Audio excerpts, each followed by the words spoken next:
Carta do apóstolo Paulo, endereçada aos Filipenses, no capítulo 1, versículo 3 ao 11. Diz assim o texto da palavra de Deus: Dou graças ao meu Deus por tudo que recordo de vós, fazendo sempre com alegria e súplica por todos vós em todas as minhas orações, pela vossa cooperação no Evangelho desde o primeiro dia até agora. Estou plenamente certo de que aquele que começou boa obra em vós há de completá-la até o dia de Cristo Jesus. Aliás, é justo que eu assim pense de todos vós, porque eu vos trago no coração, seja nas minhas algemas, seja na defesa e confirmação do Evangelho. Pois todos sois participantes da graça comigo, pois minha testemunha é Deus, da saudade que tenho de todos vós, na terna misericórdia de Cristo Jesus. Versículo 9, Paulo diz: E também faço essa oração, que o vosso amor aumente mais e mais, em pleno conhecimento e toda a percepção, para aprovardes as coisas excelentes e serdes sinceros e inculpáveis para o dia de Cristo, cheios do fruto de justiça, o qual é mediante Jesus Cristo para a glória e louvor de Deus. Amém? Pode se sentar, irmãos? Já oramos e, como sempre, a gente conta com a misericórdia dele, né? De Deus, para a gente estar aqui diante dos irmãos. É uma satisfação e, ao mesmo tempo, né, faço isso com muito temor, tremor, né? Tremedura. Ainda mais quando tem dois pastores aqui olhando para mim, né? A gente fica meio, os caras já estão... Fiz questão que o pastor pregasse, né?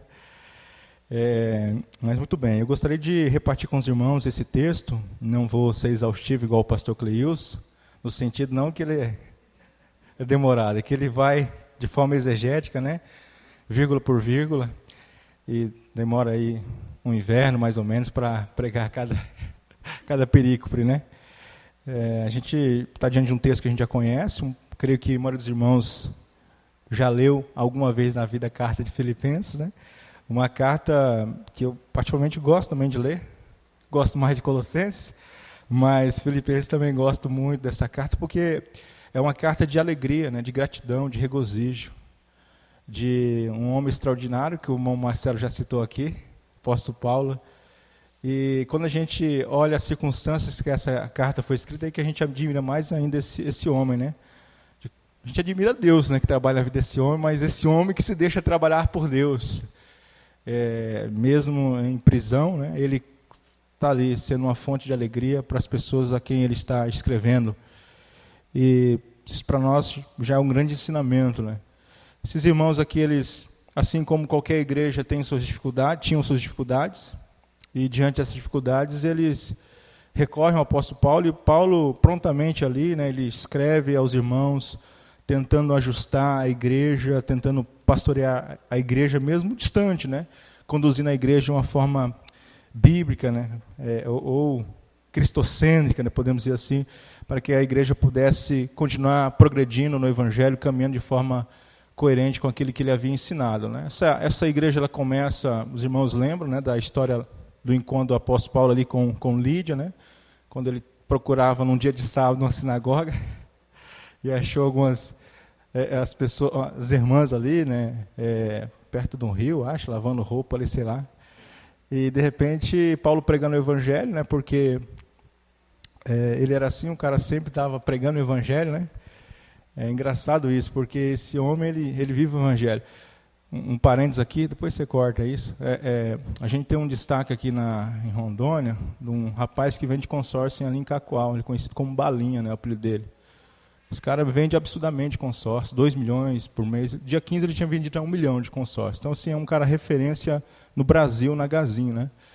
E todo mundo destaca ele como sendo o cara. E a gente fala assim, mas esse cara respira o consórcio, né? Todo lugar que ele está falando de consórcio, tal e tal. E aí eu volto para o apóstolo Paulo. Paulo era assim, em todo lugar que ele estava falando de Cristo, do Evangelho, né? E esse cara viveu o Evangelho, né? Assim como alguns vivem sua profissão, alguns vivem seus sonhos, o apóstolo Paulo vivia o Evangelho. E ali começa, então, quando Deus abre o coração de Lídia para recepcionar o Evangelho, e Lídia abre a sua casa para recepcionar o apóstolo, e ali a igreja começa, né, a ser plantada através da graça de Deus. E depois tem um carcereiro também, né, que ali é convertido, quando ele se desespera na prisão, quando as cadeias se abrem, e agora o que a gente vai fazer? E aí crê em Jesus que você vai ser salvo, você, sua casa, e ele é salvo, a casa é salva, e dali começa então a igreja em Filipenses. Uma igreja extremamente grata ao apóstolo, parceira do apóstolo Paulo, sempre ajudando. Paulo fala constantemente, e da mesma forma acontecia o amor, né, endereçado que o apóstolo tinha para essa igreja, que ele chega a chamar de minha alegria, minha coroa. O versículo 13, onde a gente começou a ler, Paulo, então ele começa a sua expressão de gratidão, né? Dou graças ao meu Deus por tudo que recordo de vós.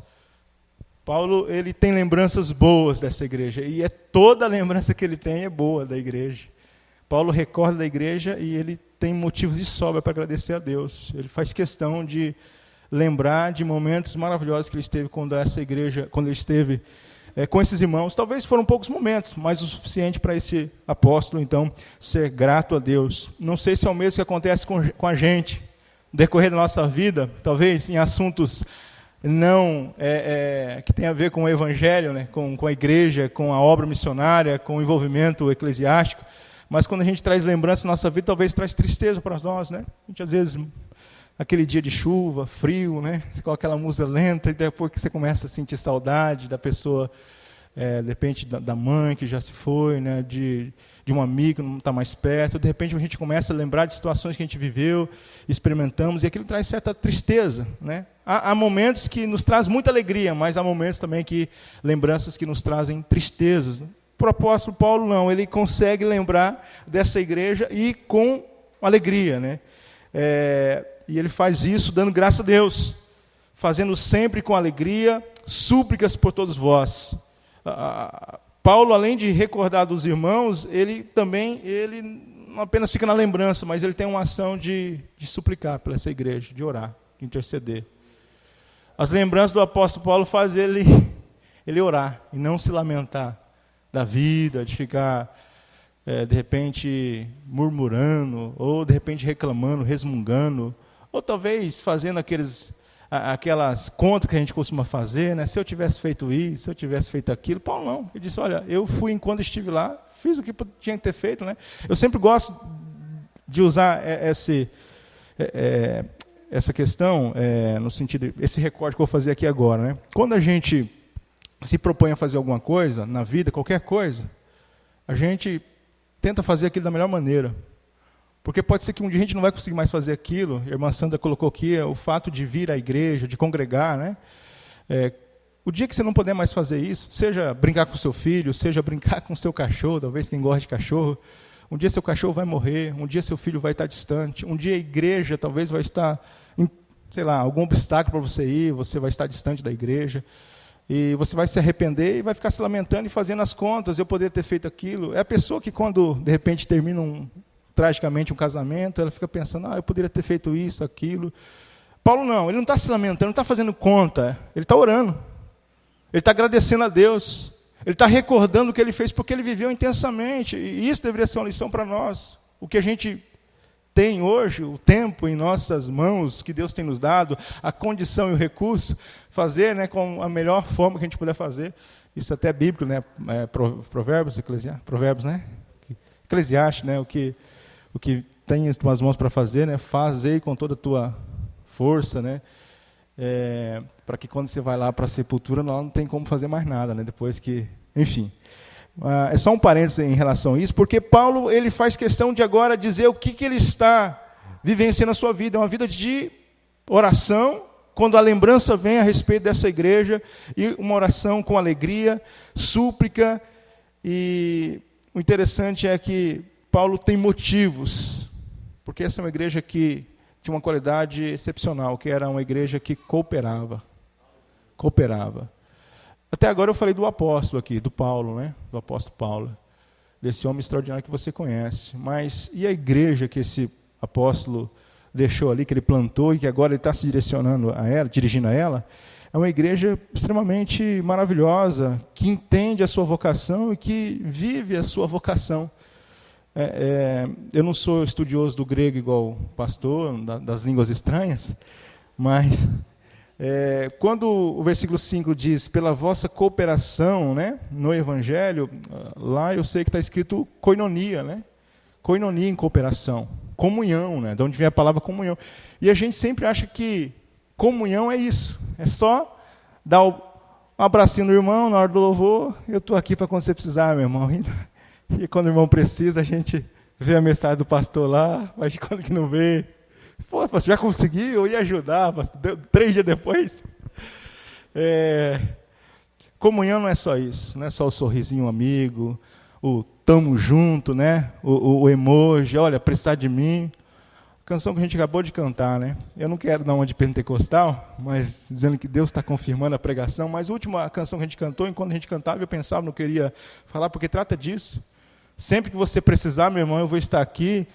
E será que é assim que a gente vive? É essa comunhão? Porque aqui quando Paulo fala dessa igreja, é uma igreja que tem cooperação, uma comunhão com ação. Tem movimento essa comunhão. Tem forma, não é uma coisa simplesmente que acontece no nosso interior, no nosso coração, que a gente fica cheio de amor pelo irmão, mas esse amor não desenvolve em nada, em nenhuma ação produtiva. Eu estou citando aqui apenas um caso de igreja, né? Mas tem vários fatores, não estou falando apenas de questão de contribuição, né? Quando eu falei de oferta, mas às vezes da oração, da intercessão, no aconselhamento, no ajuntamento de fato ser participante do sofrimento do irmão. A gente às vezes não quer isso porque isso dá trabalho para a gente. Isso custa tempo, custa dinheiro, às vezes custa o nosso descanso, né? Que a gente quer simplesmente chegar em casa depois de um belo dia cansativo e sentar no sofá e assistir a final dos playoffs, assistir um basquete ali e dormir depois, né? Tomar um suco de maracujá para dar aquela acalmada que amanhã tem mais. E às vezes tem lá o irmão que você sabe que está precisando da sua ajuda. O pastor já falou, ó, irmão, estamos precisando visitar esse irmão, e a gente não visita, né? Minha esposa cobra muito isso, né? Cadê? Você não vai na reunião? Eu falo, hoje não vai dar, vou chegar tarde em casa. E às vezes a gente não faz um esforço, né, irmã Sandra? A gente chega em casa, às vezes não tem a nova criatura tão gritando em nosso coração, em nossa mente, olha, se levanta e vai para a comunhão, mas uma comunhão de ação. E não a comunhão do WhatsApp, do Facebook, que a gente vai lá e dá like para as fotos. Nossa, que maravilha, minha irmã.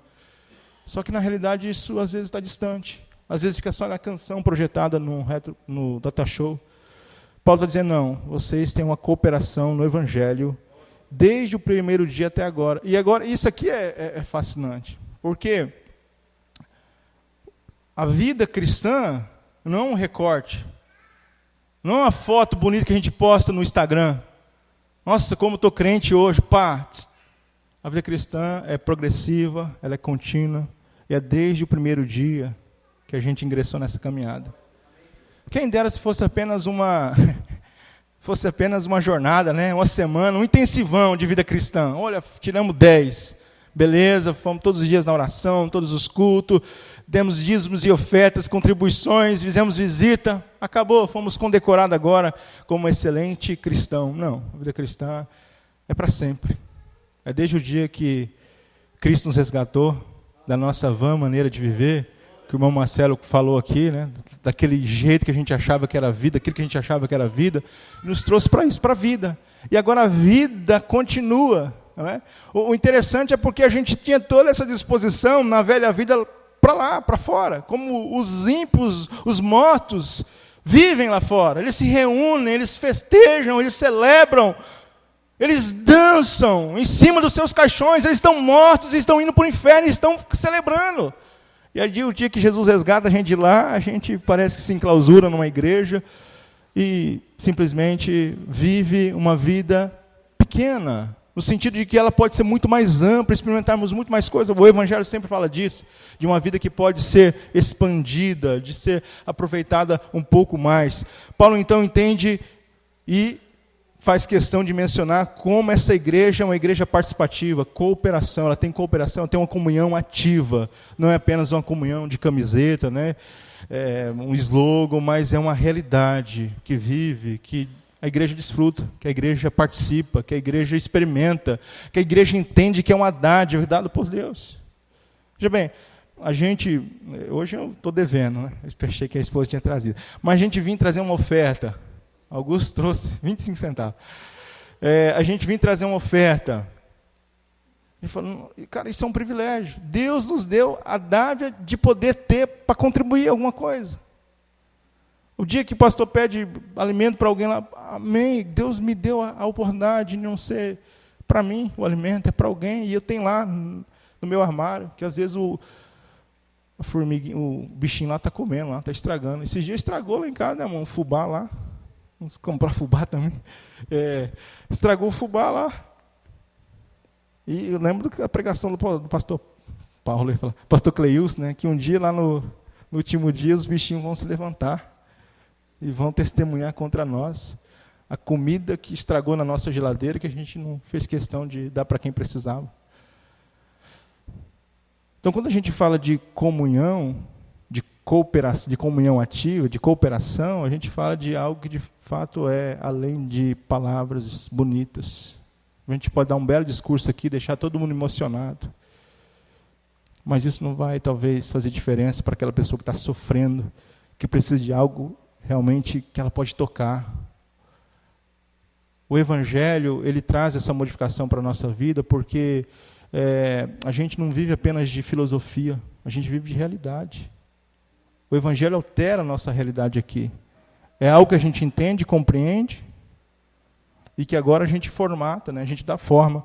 Então, Paulo está extremamente feliz com essa igreja, pela cooperação que ela tem feito, né? Dado ao Evangelho, desde o primeiro dia e até agora. E o que isso tem a ver com relação do progresso da vida desses crentes?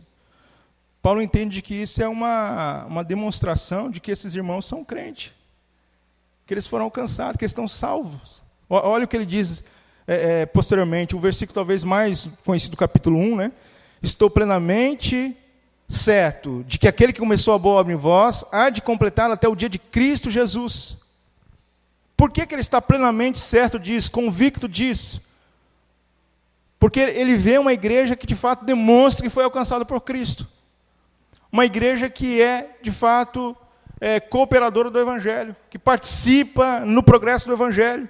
E agora Paulo entende, né, como ele já disse isso em várias outras cartas, né, que essa boa obra que Cristo começou nesses irmãos, e é Cristo que começa, mais uma vez ele faz questão de deixar isso claro, que essa obra não é iniciativa nossa, que a gente nunca poderia ter dado um passo em direção a Cristo, e Cristo daria o restante dos passos até nós. Foi Cristo que veio até nós, por meio da cruz, desceu da sua glória, e Paulo diz isso no capítulo 2, né, capítulo 2, que ele, tendo despindo de toda a sua glória, né,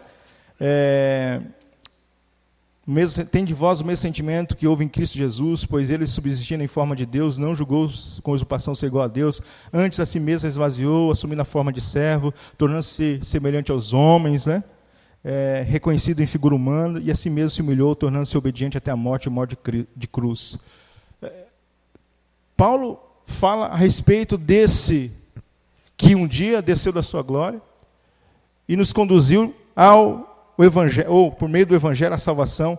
E agora ele está plenamente certo, convicto, ele tem absoluta certeza de que essas pessoas aqui são salvas.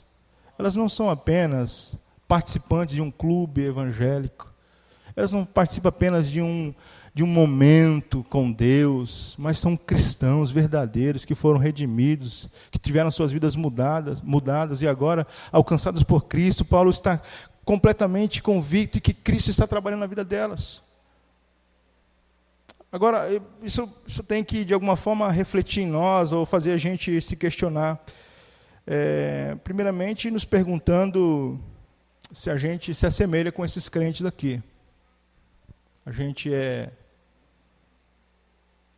essas pessoas que talvez Paulo daria graças a Deus, porque a gente, desde o dia que ouviu o Evangelho, a gente continua sendo pessoas cooperando no Evangelho, participando ativamente, nos doando, servindo, o tempo todo, correndo essa corrida, prosseguindo para esse alvo. Paulo, será que ele teria essa convicção a respeito de nós? E eu pergunto para você tem essa convicção? Porque isso tem que fazer parte da nossa vida cristã, isso tem que estar bem definido para nós. A convicção de que, fato, que Cristo começou essa boa obra em nós, e Ele vai completar até aquele dia. De que Cristo que um dia alcançou a gente em nossa miséria, onde a gente estava, no nosso poço de destruição, é o Cristo que continua trabalhando em nós. Porque se isso não está acontecendo, a gente teria que estar desesperado, né? Porque essa é a coisa mais importante que tem nesse mundo. Eu me vejo, né? Vou falar de mim, né? Às vezes preocupado com tantas coisas, e vejo pessoas ao meu redor, preocupado ainda mais, com tanto progresso na vida, mas às vezes estão displicentes em relação a isso aqui, ao que Cristo está fazendo em nossa vida. Aquele que começou a boa obra, o Cristo que um dia nos chamou pelo nosso nome, nos resgatou da sepultura e nos trouxe vida, trabalhando em nós. Se de fato a gente está nos entregando ao seu trabalho, ao seu trabalhar. O capítulo 2, Paulo diz, né, versículo 2, 12. Assim, pois, amados meus, como sempre obedeceste na minha presença, não só na minha presença, porém muito mais agora na minha ausência, desenvolver a vossa salvação com temor e tremor, porque Deus é quem efetua em vós tanto querer como realizar segundo a sua boa vontade. A boa vontade de Deus está operando em nós, porque Ele começou a boa obra. Assim como um dia, lá na criação, quando nada existia, Ele viu que tinha criado algo muito bom, quando nada existia, né? Gênesis relata isso para nós, e Deus criou, né, todas as coisas, e viu que isso era muito bom. Agora Ele faz novamente, Paulo usa essa expressão de uma nova criação, uma nova criatura, e ele vai dizer isso em outro momento, né? Todos aqueles que estão em Cristo Jesus, nova criação nova criatura, e isso da parte de Deus. Deus olhou para cada um de nós, e apesar da nossa miséria, Ele faz isso com a gente, e Ele continua trabalhando para que a gente possa, no dia de Cristo, estarmos completos. Essa é a nossa esperança, nosso alvo. E Paulo diz assim, olha, aliás, é justo que eu pense assim de todos vós, porque vos trago no meu coração, nas minhas algemas, seja na defesa e confirmação do Evangelho, pois todos sois participantes da graça comigo. Paulo carrega esses irmãos e entende, né, no seu coração, na sua lembrança. Paulo entende que eles são participantes, que eles estão de fato comprometidos com o Evangelho, na defesa do Evangelho, na confirmação do Evangelho, na luta do Evangelho. E Paulo sente saudade desses irmãos, como ele reitera no versículo 8, Deus é minha testemunha, da saudade que eu tenho de todos vós, na eterna misericórdia de Cristo Jesus. E aí eu gostaria de, para a gente finalizar, no versículo 9, quando Paulo faz essa oração. Veja bem, eu acho essa igreja aqui uma igreja incrível, como eu já mencionei para os irmãos. Ela tinha alguns probleminhas, como todas as igrejas, né? Tem o relato aqui daquela desavença de Sintiquem, né, e Evódia, né? Paulo chega, rogo que vocês concordem de forma civilizadamente, né, gentilmente, né? Paulo, então, trata disso. Mas, na maior parte, há elogios para essa igreja, há um carinho gigantesco do apóstolo Paulo para com essa igreja. Se você pegar o capítulo final, né, o capítulo 4, Paulo está alegre aqui, ó, eu estou alegre de forma sobremaneira, e uma vez mais que vocês renovaste o meu favor, o vosso cuidado. Ele disse isso no versículo 10, quando ele vai falar a respeito da situação que ele estava vivendo. Ele estava enfrentando situações difíceis ali, mas isso em nenhum momento tira do apóstolo Paulo a ideia de que esses momentos também não estavam no cuidar de Deus, e ele entende que ele usa essa igreja para cuidar dele. Então Paulo usa aquela expressão que é bem conhecida, acho mais conhecida da carta, tudo posso naquele que fortalece. Paulo entende que com a força de Cristo ele é fortalecido, ele pode passar pela pobreza, pela fartura, né? Isso não vai alterar quem ele está convicto. E aí no versículo 14, mais uma vez, né, Paulo diz, todavia fizeste bem associando-vos à minha tribulação. E sabeis, ó Filipenses, que no início do Evangelho, quando parti da Macedônia, nenhuma igreja se associou comigo no tocante a dar e receber, senão unicamente vós outros. Então, é uma igreja que sempre esteve abençoando o apóstolo Paulo, sempre ajudando o apóstolo Paulo. E agora, mais uma vez, Paulo aqui faz questão de dizer que ele tem saudade dessa igreja e que ele tem muito amor, né, em Cristo Jesus por ela. E agora, como eu estava dizendo, para a gente concluir, no versículo 9, Paulo ora para essa igreja e me estranha, não é me estranha, porque eu acho que a igreja tem que ser isso, né? A igreja não pode em um momento se acomodar. E quando eu falo igreja, é nós aqui, individualmente. Olha a oração do apóstolo Paulo, que o vosso amor aumente mais e mais. Uma igreja transbordante de amor. A igreja está escorrendo amor. E Paulo entende que há necessidade de amar mais ainda, de crescer mais ainda. E que em Deus não há limite para isso. Porque o amor dele é infinito. E nós somos criados, né, em Cristo Jesus, novas criaturas que têm essa condição de ter um amor que pode ser aumentado cada vez mais, tanto para uns com os outros, como também para com o nosso Senhor, com a obra dele, com o ministério, com as missões, enfim. Quando eu leio esse texto aqui, eu lembro da igreja de Éfeso, né, que era uma igreja também que Paulo fala muito a respeito do amor. E lá começa, né, ele fala uma expressão do amado, ele usa muito o termo amor ali, amado. E você fala, nossa, que igreja maravilhosa. Só que é a igreja que é repreendida lá nas cartas, no Apocalipse. Tenho, porém, contra ti que abandonaste o primeiro amor.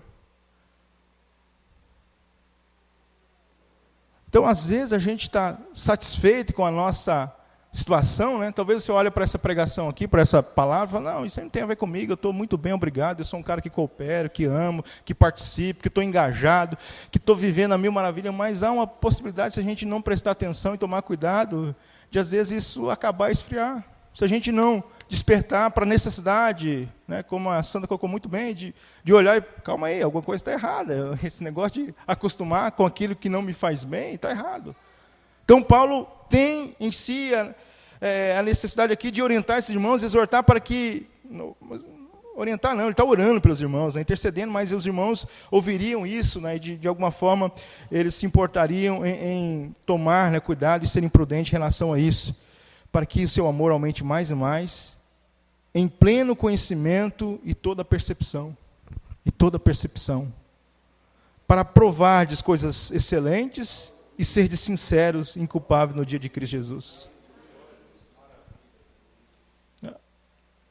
Paulo está preocupado com que a igreja ela possa ter a condição de ter uma percepção aguçada, de conseguir identificar o que é primário e secundário, de conseguir distinguir também heresias que possivelmente viriam no meio dela. Uma igreja com uma percepção ótima. E veja bem, Paulo ora para que essa igreja também possa experimentar coisas excelentes, sendo sinceras e inculpáveis.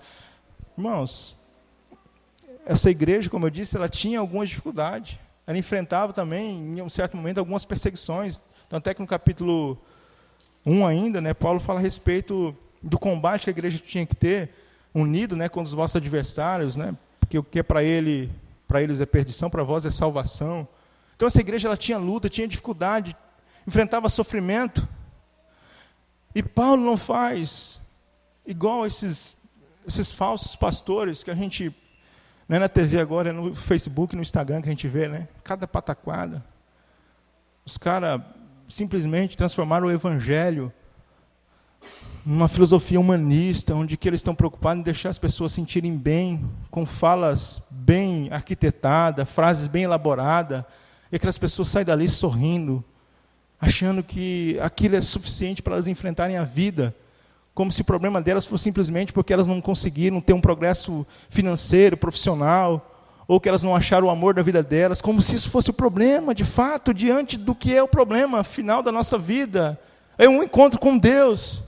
Se Ele vai ser o nosso juiz, ou aquele que de fato nos absolveu e nos convidará para o seu reino. Paulo está preocupado com isso. E ele quer que essa igreja experimente essas coisas. Coisas excelentes. Coisas excelentes. Há muita preocupação para nós aqui, sim, irmãos. Eu tenho preocupação com as minhas contas, com o meu dia a dia, com a minha canseira, mas tem coisas mais excelentes que a gente está perdendo, que a gente perde. Às vezes porque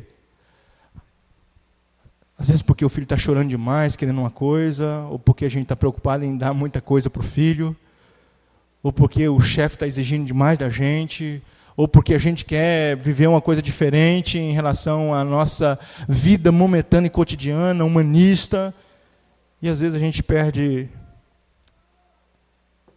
as coisas excelentes, a visão das coisas excelentes. Paulo não quer que essa igreja perca a visão do que é excelente, para que eles sejam sinceros e inculpáveis no dia de Cristo Jesus. Uma igreja ela pode experimentar muita coisa boa, palavra boa, a gente gosta de ouvir o pastor Cleilson, o cara é uma enciclopédia viva, ambulante, prega muito bem, mas apenas admirar a inteligência do pastor, a sagacidade dele de conseguir ver coisas que a gente não consegue ver e trazer isso para nós e ficar encantado, isso não nos leva muito longe, a não ser tornarmos pedantes, cheios de arrogância, arrotando conhecimento.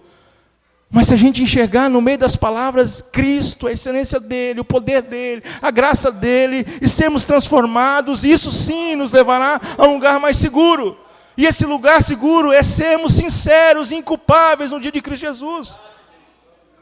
Essa cooperação que eu falei desde o início, essa vida de comunhão que é movimentada através das nossas ações, essa busca pelo amor e pelo conhecimento, tudo isso tem uma razão, que no dia de Cristo a gente possa de fato não sermos declarados como culpados, mas que a gente possa ser cheio de frutos de justiça, o qual é mediante Jesus Cristo, na força do poder dele, na ação dele. Quando a gente cantava o hino, eu até falava para a esposa, linda e maravilhosa, fala do liberar o perdão, né? Na força do poder. Só na força do poder, que tem dia que você está com tanta raiva.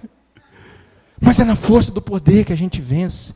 É por isso que Paulo vai dizer, fortifica-te na graça de Jesus Cristo. Fortifica-se no poder de Cristo. É o poder dele. Porque a sabedoria desses filósofos, elas têm prazo de validade, elas não encaixam em certos momentos. A palavra não, o poder de Deus não. Esse é poderoso para transformar nossas vidas e nos conduzir a uma vida frutífera. E aí o texto termina dizendo, para a glória e louvor de Deus. Para a glória e o louvor de Deus. Essa é a razão da nossa existência, irmãos. A gente vem aqui não é para a gente ficar de bem com o pastor. A gente não vai lá na sede para ficar de bem com o pastor Cleilson. Eu vou na oração porque eles vão anotar meu nome, estão vendo que eu estou participando. Aí eu vou contribuir para dizer que eu sou um cara participante. Não é para nos promover. Primeiramente, a ideia de que Cristo, de fato, nos deu essa condição, nos abençoou para isso.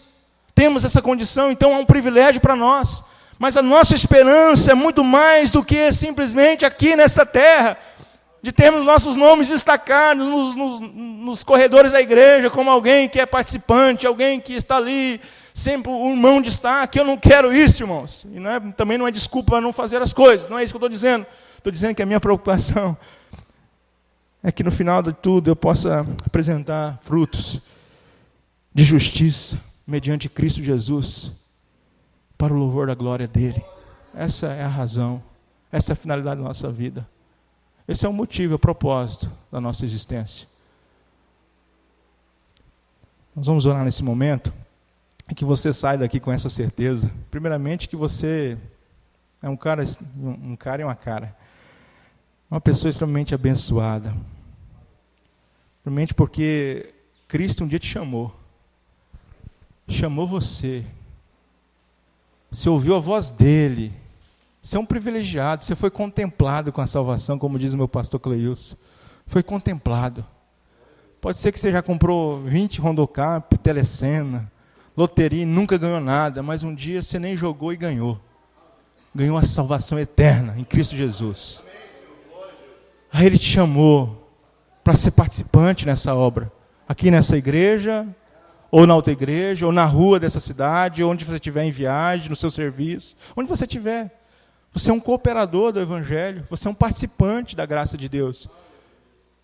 E assim como o apóstolo Paulo orava, o pastor Cleilson ora por nós, o pastor Eliezer ora por nós, para que a gente possa, de fato, manifestar isso na vida das pessoas, experimentar isso. E a certeza é que a boa obra que ele começou na sua vida, irmão Marcelo, irmão Zé, Caetano, irmão Ito, os demais irmãos, todos vocês, a boa obra que ele começou em nós, ele vai completá-la. Pode ter dia que pode ter momento, né, dias na sua vida que você fala, paz, hoje eu estou imprestável. Ainda assim ele está ali, trabalhando em nossa vida. Trabalhando em nossa vida. Dias maus, dias bons, ele está trabalhando em nossa vida. E ele usa todas as coisas, irmã Marina, todas as coisas para o bem daqueles que amam a Deus. Aquele que nos chamou e nos predestinou é aquele também que já nos glorificou. Para ele a gente já está lá, mas a gente ainda vive esse momento aqui. Que a sua vida possa resultar em louvor e glória para ele todos os dias. Que você sirva a ele com alegria, indizível. Oh Deus, obrigado. A tua graça é maravilhosa, o teu amor não tem fim.